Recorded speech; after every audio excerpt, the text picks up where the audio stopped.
자, 요한복음 3장 16절 말씀 우리 같이 한번 한 목소리로 말씀 받겠습니다. 하나님이 세상을 이처럼 사랑하사 독생자를 주셨으니 이는 그를 믿는 자마다 멸망하지 않고 영생을 얻게 하려 하심이라. 아멘. 우리 한 번 더 읽어볼까요? 자, 시작. 하나님이 세상을 이처럼 사랑하사 독생자를 주셨으니 이는 그를 믿는 자마다 멸망하지 않고 영생을 얻게 하려 하심이라. 아멘. 하나님이 세상을 사랑하신대요. 사랑하시기 때문에 말씀 그대로 독생하신 아들을 세상에 주셨다라고 말하고 있습니다. 또한 그를 믿는 자마다 멸망하지 않고 영원한 생명을 얻게 하려 함이다라고 말합니다. 여기에서 보니까 멸망하는 게 있고 그리고 생명 사는 게 있죠. 세상에는 항상 두 가지가 이렇게 존재하는 것 같습니다. 사망이 있어요. 죽음이 있으면 생명도 있고요. 여러분 오늘이 이제 우리가 크리스마스 성탄절이라고 말합니다. 자, 예수님의 진짜 생일은 아니죠. 성경에는 예수님께서 태어나신 정확한 날을 기록하고 있지는 않습니다. 그러나 이제 우리 여러 가지 이 문화를 통해서 이 날이 우리가 예수님의 오심을 이렇게 기념하는 그 날이 되다 보니까 세계 각지의 모든 사람들이 알고 있죠. 예수님이 이 땅에 태어난 날. 그러나 사실적으로 보면 예수님이 태어난 날은 아닙니다. 그러나 우리가 한 번쯤은 생각해 봐야 될 일은 있죠. 예수님이 이 땅에 오신 날이라면 이 땅에 오신 이유와 목적이 있을 것인데, 오늘 그것에 대해서 우리가 깊이 있게 생각해 보고 또 그 의미를 찾아보는 것이 또 그 은혜가 되는 날인 줄 압니다. 여러분, 세상에는 종교가 몇 개가 있는 줄 아세요? 네, 대략 몇 개 정도의 종교가 있을까요? 네? 뭐라고요? 수백 개 있대요. 더 있어요? 몇 개 있어요? 뭘 잘은 모르지만 더 있대요. 약 3천만 개가 있다고 합니다. 그런데 이 3천만 개의 이 종교 중에서 참신, 진짜 신은 있을 거 아니에요. 그죠? 사람들이 3천만 개나 되는 이 종교가 있다라고 하는 건 뭐예요? 사람들 속에 종교성이 있다란 얘기죠. 이게 무언지 모르지만 어떤 신적 존재에 대한 갈망이 있는 거예요. 그러다 보니까 계속 형상을 만들던 무엇 하던 신을 찾고자 하는 그런 종교들이 생겨난 것입니다. 사람들은 또 이렇게 말할 수 있어요. 에이, 뭐 이 세상에 무슨 뭐 하나님이 뭐 만드시고 세상은 그냥 생겨난 거 아닙니까? 여러분 핸드폰 한번 보세요. 여러분 핸드폰이 그냥 생겨날 수 있나요? 여러분 핸드폰이 자그마한 핸드폰만 하더라도 얼마나 복잡해요. 그쵸? 이 복잡한 게 그냥 우연히 생겨나서 우리가 사용할 수 있는 핸드폰이 될 수 있을까요?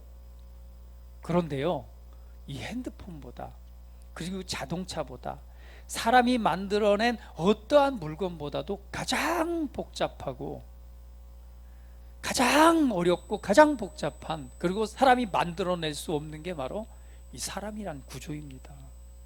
이게 어떻게 우연히 생길 수가 있어요? 우연히 생겼다고 믿을 수 있는 믿음을 가진 것만도 대단한 믿음입니다. 그렇죠? 우연히 생겨날 수 있는 일이 아니죠. 어떤 사람은 이렇게 말합니다. 나는 무신론자야. 나는 안 믿어. 여러분, 안 믿는 것도 믿음이에요. 안 믿을 수 있는 것도 믿음입니다. 그래서 모든 사람은 믿음이 없는 게 아니에요. 다 믿음을 가지고 무언가를 믿고 있어요. 신을 믿던, 나는 신을 믿지 않아, 나는 무신론자야.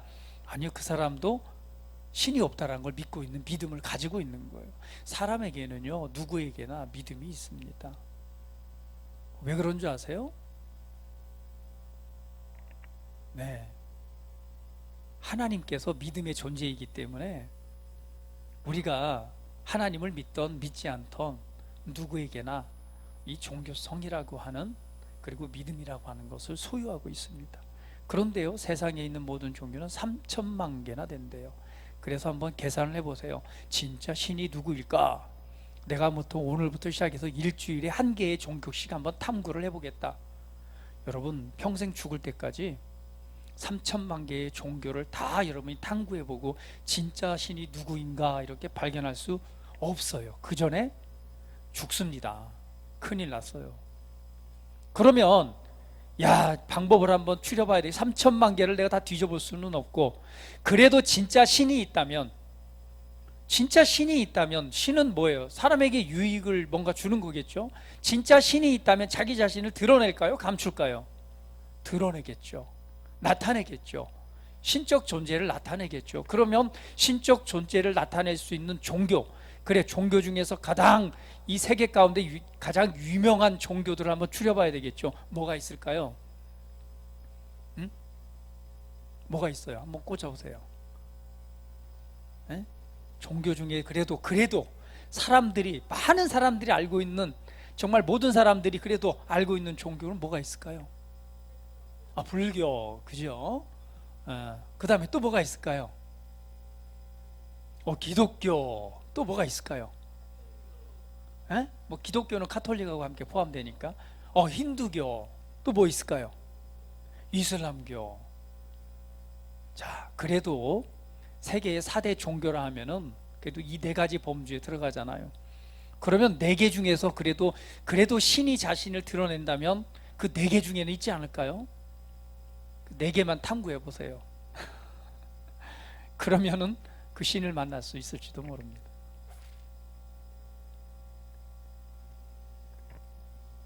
불교는, 모든 종교는 사실은 신을 향해 찾아가는 것입니다.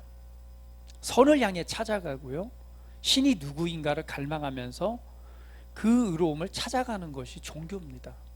그런데 독특하게 이 기독교, 지금 우리가 지금 성경을 보고 있는데요, 우리가 가진 이 믿음의 종교는 조금 달라요. 사람이 먼저 찾아간 게 아니라 창조주가 우리를 찾아오십니다. 그래서 오늘의 이 본문 말씀에서도 하나님이 세상을 사랑하사 독생하신 아들을 주셨으니 이는 모든 사람, 믿는 사람이 멸망하지 않고 영원한 생명을 얻게 하려는 것이다 라고 말합니다. 여러분, 세상에는 2가지 지식이 있습니다. 한 가지 지식은요, 우리가 잘 알고 있는 자연적인 지식, 자연 계시라고 말합니다. 일반적인 지식이죠. 이것은 우리가 과학적 탐구를 통해서 얻을 수 있는 지식들입니다. 그러나 과학적 탐구를 통해서 얻을 수 없는 지식이 있습니다. 새로운 지식이죠. 이것을 계시 지식이라고 말합니다. 어떤 사람들이 이렇게 말해요. 나는 과학을 믿지 신 같은 거 믿지 않습니다. 근데 여러분, 정말로 과학을 믿으신가요?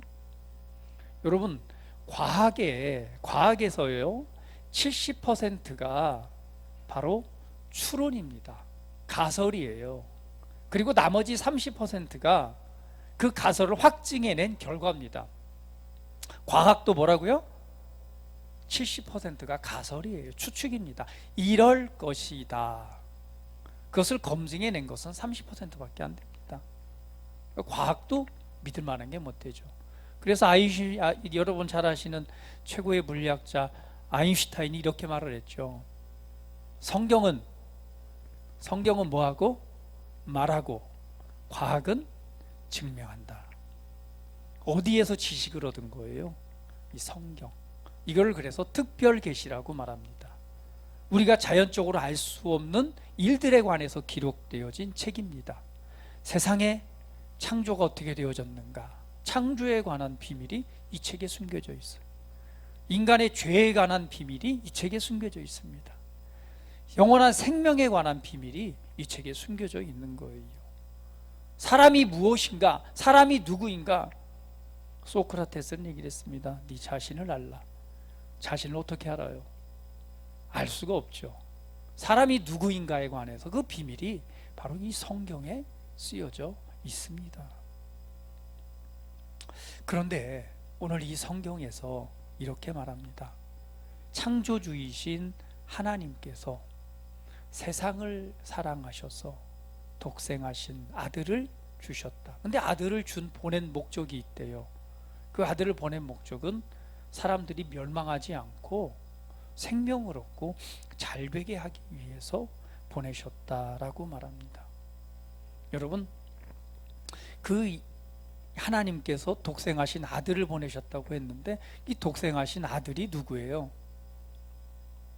2000년 전에 이 땅에 오신 예수 그리스도이십니다. 예수는 여러분 잘 아시다시피 인류 역사 가운데 가장 선한 영향력을 미친 4대 성인이 있습니다. 실존했던, 실제 이 역사 가운데 살았던 인물 중에 세상 가운데 가장 선한 영향력을 미친 그걸 4대 성인이라고 말하잖아요. 누구예요? 4대 성인. 우리 교과서에서, 우리는 어릴 땐 교과서에서 배웠는데 우리 혜민이는 안 배웠나 봐요. 누가 있죠? 4대 성인. 인류 역사 가운데 그래도 가장 위대한 인물이라는 거예요. 가장 선한 영향력을 미친 인물이라는 거예요. 역사, 지금 인류 역사 가운데 최소한 그 정도는 알아야죠. 누구예요? 인류 역사 가운데 실존했던, 가짜 인물 말고요, 실존했던 사람들 중에 가장 선한 영향력을 미친 사람, 네 사람 누구예요?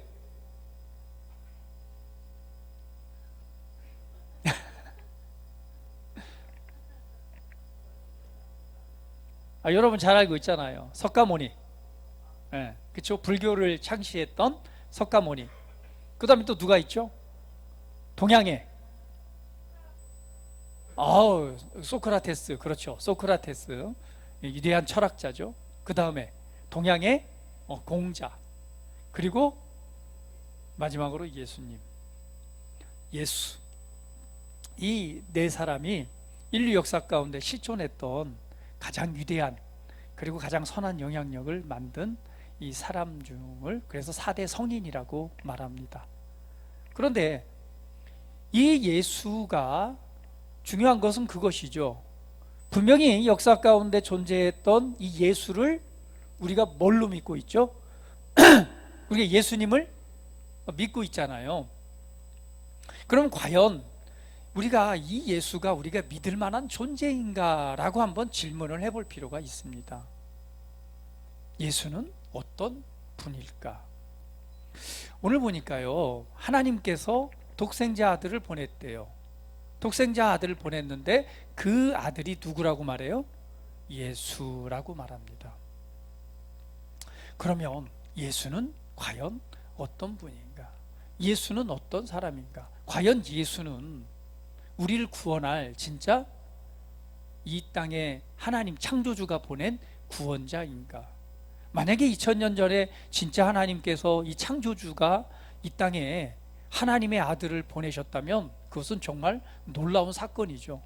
얼마나 놀라운 사건이냐면 결국은 예수님을 기준으로 우리가 BC, 그리스도 이전, AD, 바로 그리스도 이후를 나눠서 우리가 하잖아요. 그만큼 큰 영향력을 미친 게 바로 예수님이십니다. 그러면 이 땅에 오신 예수님은 어떤 분이신가? 우리 어제도 말씀 나눴지만은요, 예수를 아는 지식이 세상에서 가장 고상하고 가장 탁월하고 가장 위대하다고 그랬습니다. 왜 그렇죠? 그분이 이 땅에 보내심을 받은 하나님의 아들이기 때문에 그렇습니다. 오늘 인류 역사 가운데 가장 영향을 많이 끼친 이 네 명의 인물이 있지만 오늘 이 예수님에 관해서 오신 날을 기념하면서 우리 예수님에 관해서 조금 더 한번 살펴보기를 원합니다. 여러분, 예수라고 하는 이름의 뜻이 뭘까요? 예수라고 하는 이름을 누가 지어줬을까요? 성경에서 보게 되면은 예수님의 탄생에 관해서 기록되어져 있습니다. 탄생에 관해서 기록되어져 있는데 거기에 보니까 그 예수님의 탄생에 관한 이 기록도 우리가 보게 되면 사실은 성경이라고 하는 것은 예언서입니다. 예언서란 건 뭐예요? 미리 일어날 일을 말한 것이죠. 뭐 요즘에 예언 가끔 보면 그런 말 나오더라고요. 노스트라다무스 예언이니 또 어디예요? 뭐 누가 2024년에는 뭔 일은 예언, 뭐 그런 예언들이 있는데요. 예언가들이 있는데 이 성경 자체가 예언서입니다. 그래서 무엇을 말하고 있냐? 구원자가 태어날 것이다 라고 하는 예언이 이 기록되어진 것이 구약 성경입니다. 그리고 2000년 전에 오신 예수님의 탄생과 그 생애가 기록된 것이 신약 성경이고요. 그러면 성경에서 예언되어진 구원자, 예수, 구원자가 태어나는데 구원자가 바로 그 예수가 어떤 분인가? 성경은 이렇게 말합니다.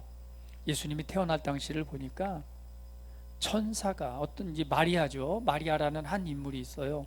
그런데 요셉이라는 남자와 약혼, 정혼을 하게 됩니다. 정혼을 하게 되면 아직은 잠자리를 하기 전이에요.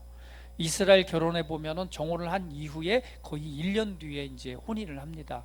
정혼 관계에 있는데 보니까 이 처녀인데 남자하고 요셉하고도 관계를 갖지 않았는데 요셉은 알잖아요. 자기의 약혼자지만 자기가 잠자리를 같이 안 한 걸 아니까. 그런데 보니까 마리아가 뭐 했어요? 임신을 한 거예요. 근데 마리아는 또 어떻게 임신을 했느냐? 천사가 어느 날 와서 나타나서 말합니다. 천사가 하나님의 보내심을 받아서 나사렛이라는 동네에 가서 말하는 거예요. 마리아가 천사가 말합니다.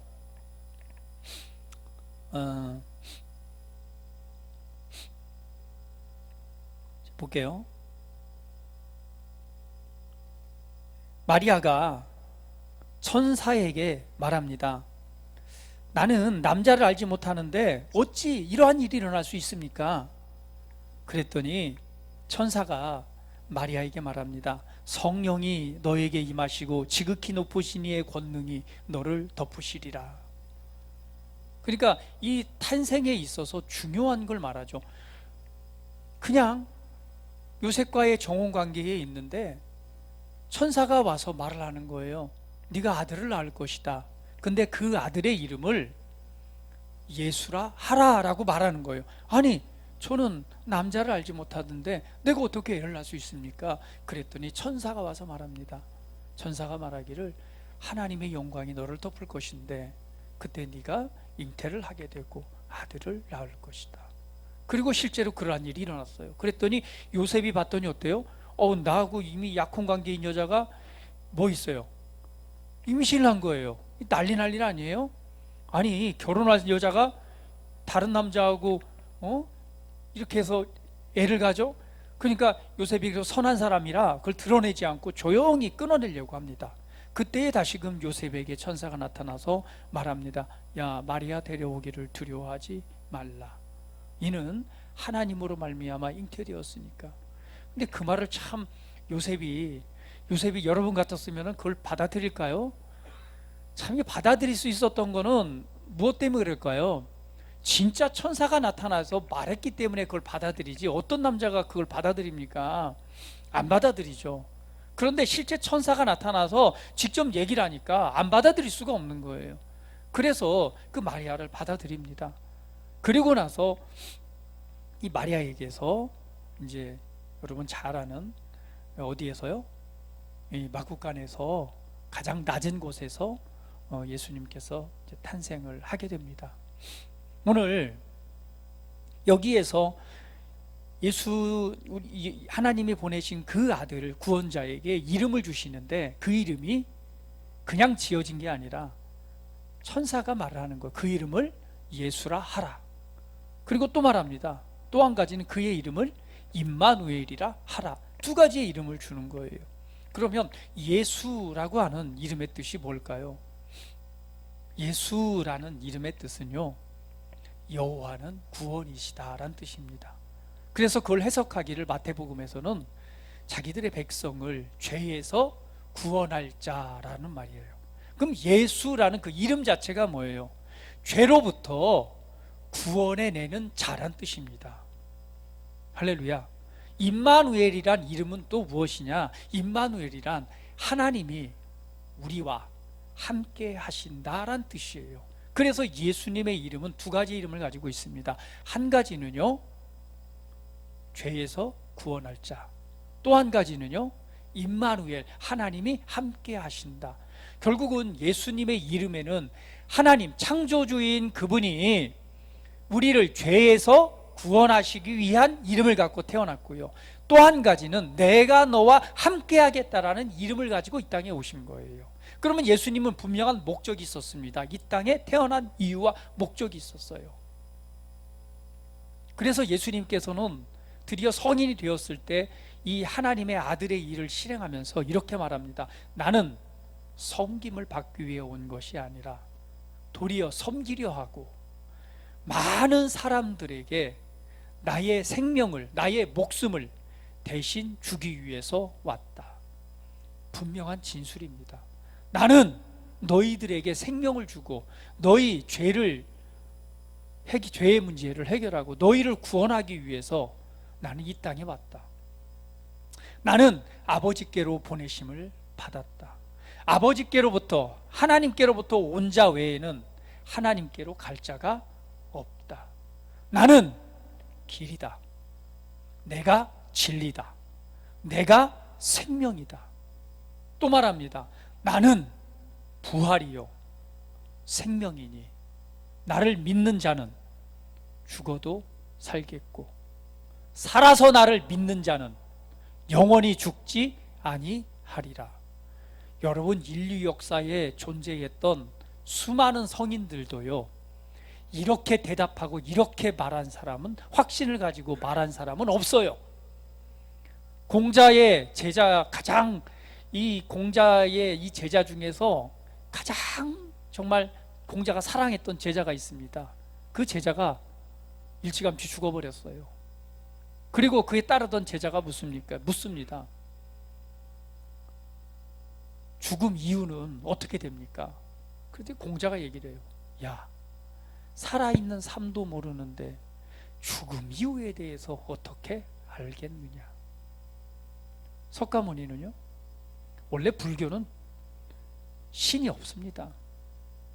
불교는 철학입니다.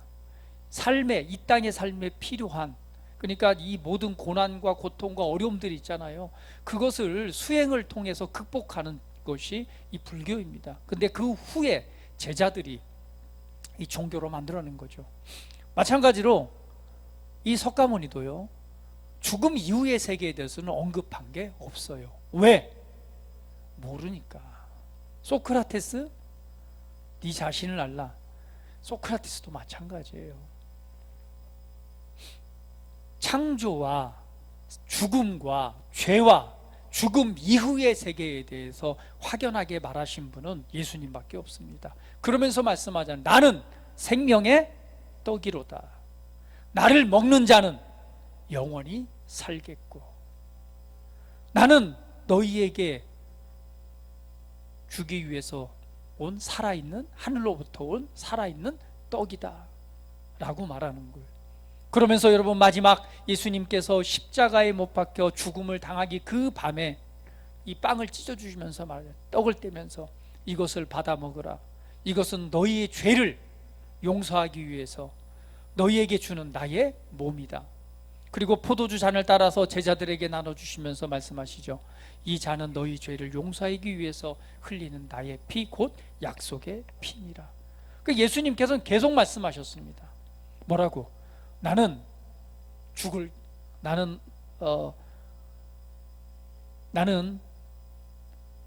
로마의 병사들에게 잡혀서 죽을 것이다. 그러나 3일 만에 내가 다시 살아날 것이다. 예수님께서는 이 땅에 오셔서 하나님 우리를 사랑하셔서 생명을 주시기 위해서 오셨습니다. 그래서 예수님은 살아계시는 동안 수많은 사람들에게 구원과 해방과 치유와 놀라운 기적을 행하셨어요. 이 놀라운 일들을 바라보면서 수많은 사람들이 예수님을 따랐었습니다. 오늘 예수님은 우리를 죄에서 구원하게 오신 하나님의 아들이십니다. 그 이름 그대로 그는 그의 삶을 예언했습니다. 나는 너희의 죄를 용서하기 위해서 나는 십자가에서 고난을 받고 죽을 것이다. 그러나 3일 만에 내가 다시 살아날 것이다. 그분은 그 말한 대로 2000년 전에 십자가에서 고난을 받고 그리고 죽임을 당하셨습니다. 그리고 약속하신 대로 3일 만에 다시금 살아나셔서 그가 구원자요 하나님의 아들이심을 증거했습니다. 할렐루야, 할렐루야. 그것이 바로 예수님이십니다. 예수님께서는 하나님의 아들이시면서 하나님이십니다. 창조주이신데 창조주이신 그분이 세상을 구원하고 세상에게 생명을 주기 위해서 그 하나님의 아들이 이 세상에 우리 인간의 몸을 입고 이 땅에 오신 거예요. 그런데 그 인간의 몸을 입고 오신 이 예수가 그냥 십자가에 못 박혀 죽은 걸로 끝났다면 우리가 믿어야 될 신이 아닙니다. 이 성탄절을 기념할 필요도 없어요. 이날에 모여서 예배드릴 필요도 없습니다. 그러나 예수님께서는 말한 대로 3일 만에 다시금 살아나십니다. 부활하시죠. 그래서 제자들이 깜짝 놀랐어요. 사실은 제자들은 예수님의 말을 믿지 않았습니다. 내가 죽었다가 3일 만에 살아날 것이다? 아니요, 제자들 그 측근에서 3년 동안 예수님을 믿고 따랐던, 함께 먹고 마시고 함께 모든 기적과 초자연적인 일들을 봤던 그 제자들은 그것을 믿지 않았어요. 그래서 예수님께서 십자가에 못 박혀서 죽임을 당할 때 제자들은 다 도망갔습니다. 왜? 나도 잡혀 죽을까 봐, 나도 같이 잡혀 죽을까 봐 다 도망갔습니다. 오직 한 명의 제자만 그 자리를 지키고 있었고 나머지는 다 도망갔어요. 무서워서 벌벌 떨었습니다. 예수님이 십자가에 못 박혀 죽고 이 무덤에 들어갈 때까지 이 제자들은 와보지도 않았어요. 다 무서워 숨어 있었습니다. 그때 예수님을 따르던 이 마리아가 여자들이 예수님에게 향유를 바르기 위해서 이 무덤가로 갔는데 약속하신 대로 3일 만에 무덤이 비어버린 거예요. 그걸 보고 깜짝 놀라서 제자들에게 얘기를 하니 제자들이 베드로가 달려와서 보니까 정말 무덤이 보였고 예수님이 누웠던 곳에 세마포만이 있는 것입니다. 부활하신 그때도 믿지 않았어요. 누가 예수님의 시신을 훔쳐가지 않았을까? 여러분, 합리적으로 보면 예수님의 시신을 훔쳐갈 이유는 아무도 없는 거예요. 훔쳐갈 이유가 있는 사람은 제자들밖에 없습니다. 왜? 예수님은 죽어야 됐어요. 그 시대에 정치적으로나 그 유정자들이 볼 때는 예수님은 죽여야 될 인물이었어요. 왜? 그 시대 가운데 얼마나 논란이 됐어요. 구원자, 메시아, 수많은 군중이 따르는데 신성모독에다가 죽여야 될 존재였습니다. 그래서 정치적으로 볼 때는 죽일 수밖에. 빌라도가 얘기하잖아. 나는 이 얘기에서 죄를 찾을 수 없다. 그러면서 그냥 넘겨주잖아요. 정치적으로 죽일 수밖에 없다. 그럼 누가 그 예수의 시신은 보존돼야 됩니다. 왜? 죽었다고 그가 말했잖아요. 나는 부활할 것이다. 부활하지 않았다는 걸 보이려면 시신이 있어야 돼요. 그렇기 때문에 로마 병사를 세워서 그 무덤가를 지키는 겁니다. 못 훔쳐가게. 근데 제자들이 훔쳐갔어요? 제자들이 와서 보니까 비어 있는 거예요. 그리고 본인들이 만약에 시체를 훔쳐갔다면 생각해 보세요. 내가 시체를 훔쳐갔는데 예수님이 죽었다는 걸 아는데 예수님이 다시 살아났다는 거짓말을 위해서 자기 목숨을 버릴 사람은 없는 거예요. 그런데 예수님이 무덤이 진짜로 비었습니다. 비어 있는 것을 보고 놀라서 이제 했는데 어때요? 예수님의 시신이 없어지다 보니까 난리가 난 거예요. 로마 병사들이고 그냥 이 정치 종교 지도자들이 난리가 난 거예요. 시신이 없어졌다. 이 시신 어디 갔냐? 그래서 이제 무덤을 지키고 있던 군사들에게 얘기를 하잖아요. 야, 돈을 주고 매수를 합니다. 이 제자들이 훔쳐갔다고 거짓말 좀 해. 그리고 그들을 살려보냅니다. 그리고 나서는 그 시신을 찾기 위해서 얼마나 동분서주했을까요? 왜? 예수가 죽었다는 걸 증명해야 되니까. 부활이 거짓말이라는 걸 증명해야 되니까. 근데 예수의 시신이 있어요, 없어요? 없어요. 그러고 나서는 어제도 말씀드렸지만 제자들이 무서워서 문을 잠궈놓고 발발 떨고 있어요. 왜? 누가 훔쳐갔다? 제자들이 훔쳐갔다고 했으니 로마의 병사들이, 그 종교 지도자들이 누굴 찾아다닐까요? 제자들을 잡아 죽이려고 그냥 얼마나 쫓아다니니까 제자들이 밖에 나갈 수 있어요, 없어요? 나갔다가는 몰매 맞아 죽습니다. 그러니까 꽁꽁 숨어가지고 문 잠가놓고 가만히 막 두려워 떨고 있는 거예요. 달달달 떨면서. 우리는 훔쳐가지 않았는데, 근데 예수님의 무덤은 비었어. 도대체 누가 우리를 모함하려고, 누가 시신 훔치고 우리를 죽이려고 한 거 아닌가? 야, 이러다 우리 잡혀 죽게 생겼다. 발발 떨면서 무서워서 문 잠가놓고 그냥 막 이러고 있는 거예요. 그 무서워 떨고 있는데 갑자기 잠겨진 문 사이로 예수님이 싹 나타나시는 거예요. 그리고는 평안하라, 평안하라, 평안하라. 제자들이 깜짝 놀랐어요. 분명히 고난을 받고 이 옆구리에 창을 찔려서 심장이 관통되고 폐가 관통이 돼서 물과 피를 다 쏟고 분명히 죽으셨는데, 그분이 딱 살아나셔서 제자들 앞에 문이 잠겨져 있는데도 그 안에 들어와서 말씀하시고 평안하라, 평안하라, 평안하라, 나다라고 말하는 거예요. 제자들이 얼마나 깜짝 놀랐을까요? 얼마나 깜짝, 과연 이게 진짜인가? 아마 그랬을 것 같아요. 진짜인가? 맞나? 저게 맞아? 예수님 맞나? 근데 어때요? 눈으로 직접 보니까 진짜 살아나셨네. 아니, 진짜 살아나셨네? 진짜 주님이시네? 거기서 그냥 제자들이 믿음이 확 온 거예요. 근데 그 자리에 누가 없었다고요? 도마가 없었어요, 하필이면. 그 제자들이 그러나서 예수님이 또 호련히 사라져 버렸어요. 그랬더니 도마가 오니까 제자들이 얘기하는데, 야, 예수님이 살아나셔서 진짜 봤어. 우리가 여기 오셨다가 우리하고 말하고 대화하고 사라지셨어. 예수님 진짜 부활했어. 그랬더니 도마가 뭐라고 그래요? 이런 미친 지랄도 연병을 한다. 말이 되냐 임마. 생각 좀 해봐. 어찌 죽은 사람이 살아날 수 있어? 야, 너 어떻게 눈이 어떻게 된 거 아니야? 나는 내가 직접 보고 이 못 박힌 손에 손가락을 넣어보고 창으로 찔린 옆구리에 내 손을 넣어보지 않고는 내가 믿을 수가 없어. 말도 안 되는 소리 하지 마. 예수님이 그 말을 들으셨겠죠? 도마가 있을 때에 호련히 또 거기에 샥 나타나십니다. 도마가 깜짝 놀랐어요. 그때 예수님께서 손을 보여주시면서, 도마야, 와서 여기에 네 손을 넣어봐라. 옆구리를 보여주면서 와서 여기에 너의 손을 넣어봐라.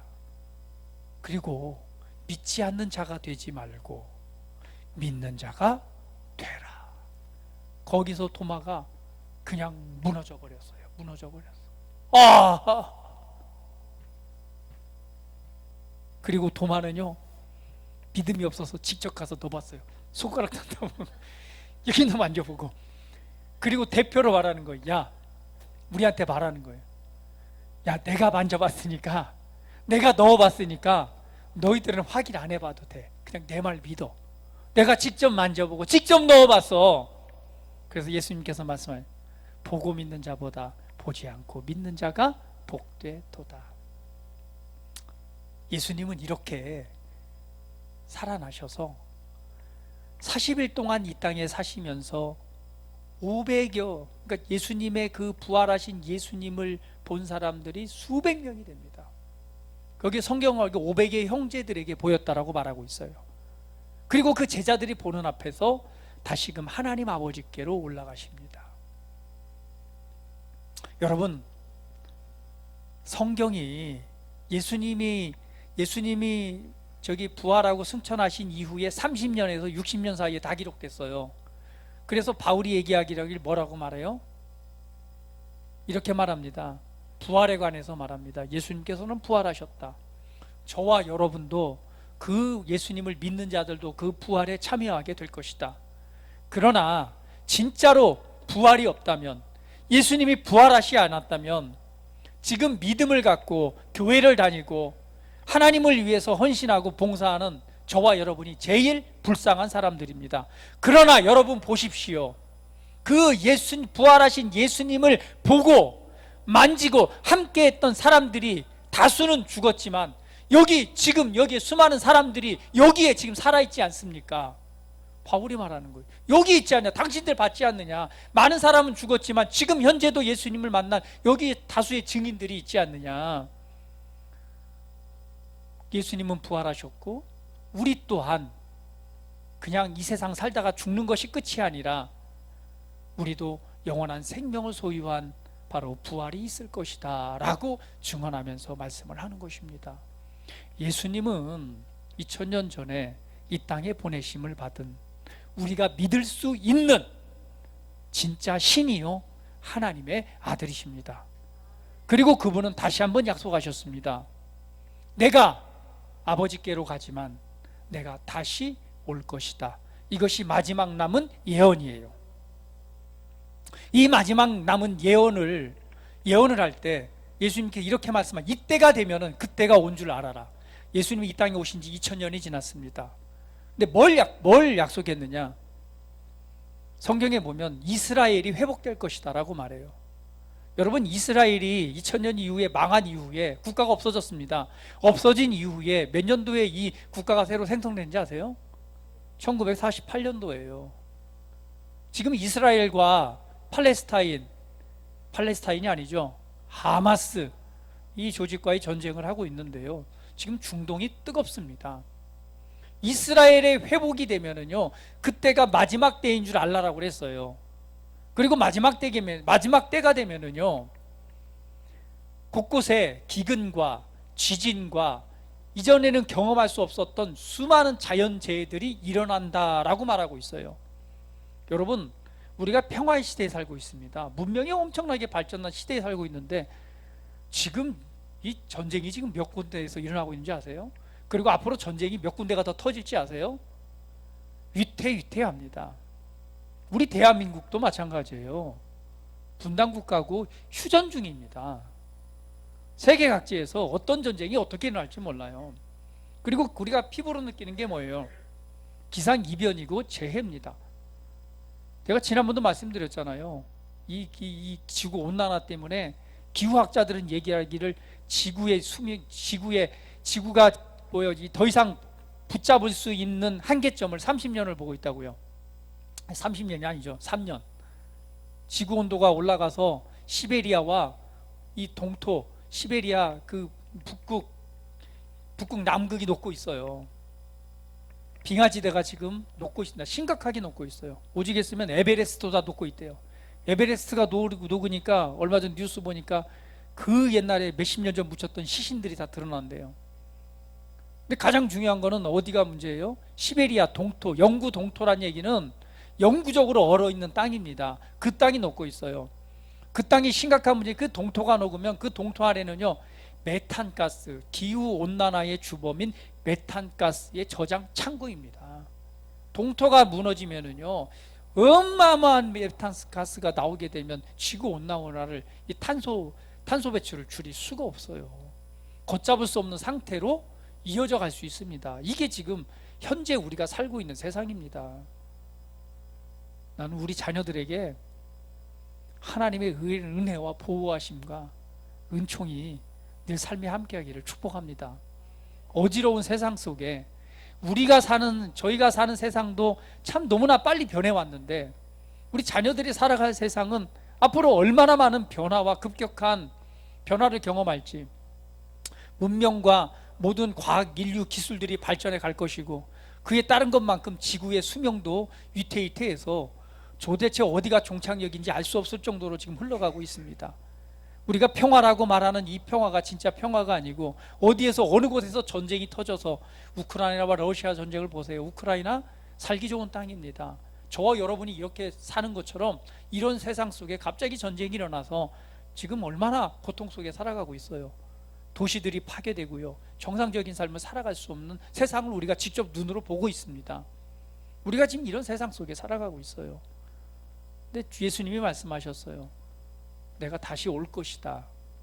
오늘 그 해가 가까이 온 거는 확실합니다. 그래서 우리는 알아야 됩니다. 그 해가 가깝기 전에 창조주 하나님을 기억하라. 오늘 우리가 진짜 신이 누구인가, 우리가 진짜 믿고 의지하고 구원받아야 될, 구원받을 수 있는 그 신이 누구인가, 바로 2000년 전에 이 땅에 오신 예수 그리스도이십니다. 그분은 사람의 몸으로 오셨지만 사람이 아님을 스스로 증명해 내셨습니다. 그것이 바로 죽음 가운데서 살아나신 부활로서 우리에게 믿을 만한 증거를 주셨고, 오늘 수많은 사람들이 그의 부활을 보았고 그분이 하늘로 올라가시는 걸 보았고 그분의 약속의 말씀을 여기에 기록해 놓았습니다. 오늘 이 땅 가운데 예수가 없는 삶은 필라멘트 끊어진 전구와 같습니다. 이렇게 말하니까 애들은 모를 거예요. 요즘 다 LED 등이라.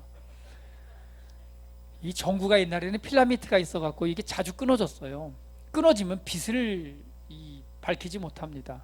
그러면 이렇게 말할게요. 코드 빠진 뭐요? 배터리 떨어진 아이폰과 같다. 이렇게 말하죠. 요즘 아이폰만 배터리 떨어진 아이폰과 같다. 예수님을 모르고 예수님을 믿는 믿음 안에 있지 않다는 것은요, 그만큼 허무하고 그만큼 소망이 없고 정말 끈떨어진 영과 같은 존재입니다. 그러나 예수님을 알고 예수님 안에 산다라고 하는 것은 우리 인생에 있어서 얼마나 큰 복이요 위로요 힘인지요. 앞으로 세상이 어떻게 바뀔지 모르지만 예수님을 믿는 믿음의 자녀들에게는 하나님의 특별하신 보호하심과 구원과 생명과 이끄시는 하나님의 은혜가 있음을 믿습니다. 그러므로 여러분이 믿는 그 믿음의 주요, 우리를 온전케 하신 예수를 바라보시고 오늘 예수님을 믿는 믿음 안에서 멋지고 아름다운 인생, 여러분 삶 가운데 오늘 예수님을 보여주는 삶을 살아가시기를 예수님의 이름으로 축복합니다. 다 같이 기도드리겠습니다. 오늘 하나님이 세상을 사랑하셔서, 오늘 나를 사랑하셔서 예수님을 이 땅에 보내셨습니다. 오늘 나에게 생명을 주시고 내게 구원하시고 오늘 나의 주님이 되어주시기 위해서 예수님이 이 땅에 오셨습니다. 오늘 그 예수님의 은혜를 다시 한번 생각하면서 다시 한번 우리 함께 기도드리는 시간 같습니다. 다 같이 기도합니다. 할렐루야. 사랑하는 아버지 하나님 감사합니다.